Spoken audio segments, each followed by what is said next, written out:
everyone, it's Professor Fillmore and we are on week 6 of English Composition 2. This is our third and final unit called the Toulmin argument.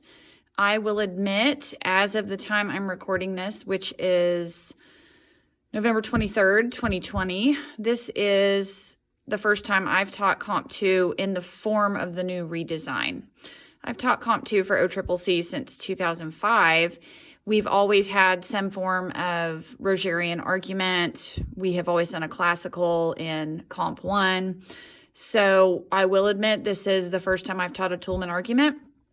And I've spoken with several of our full-time professors, and I'm getting the same feedback from them that we're all a little bit nervous about this one, but we will make it together. So we'll be spending week 6 and 7 on the Toulmin argument. So we need to get into the learning materials on week 6 so that all of us, including myself, really understand what a Toulmin argument is. So the objectives this week, I think, kind of pinpoint for me what our goals are, what we need to accomplish this week in order to be able to write a Toulmin argument. So we need to be able to define the elements of a Toulmin argument and what goes with the Toulmin model. So you have to understand what warrants, grounds, claims, qualifiers, rebuttals, and backing are. So we'll have some terminology to go over. Those are all terms that honestly used to be in our textbook, our paper textbook, and we would teach those in Comp 1, and then things have just kind of changed how we're organizing the way the classes are taught. So then we will identify the parts of a Toulmin model of your own argument. So the whole idea is to take the classical argument that you already did first in the 8-week term, and then you're going to break it down into these parts of warrants, grounds, claims, qualifier, rebuttal, and backing.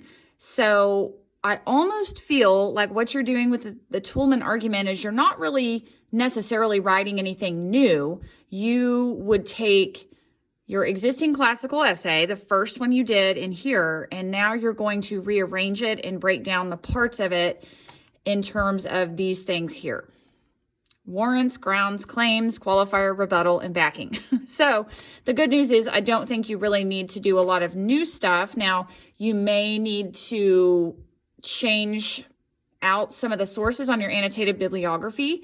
There may be some sources that you can get rid of and some new ones you can add, but in terms of the writing, you've really done most of it and you're just sort of rearranging the parts now. You're going to analyze your own classical argument using the Toulmin model. You're going to write a thesis statement for a Toulmin argument. So the videos I'm recording will be posted here, but I already have 3 PowerPoints, and I do want to look at those closely with you today. So we're going to go ahead and look at the first one called Toulmin argument. This was actually developed by my boss, Professor Mike Franco, and I think he's done a really good job because it's helping me understand as well. So there's a, cover slide, and then this asks, what is a Toulmin argument?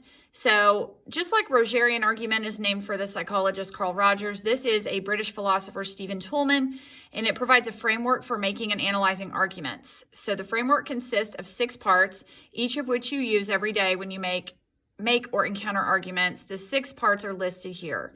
So a claim, which we should understand by now what a claim is, because that goes all the way back to Comp 1. It's an arguable statement that you are making.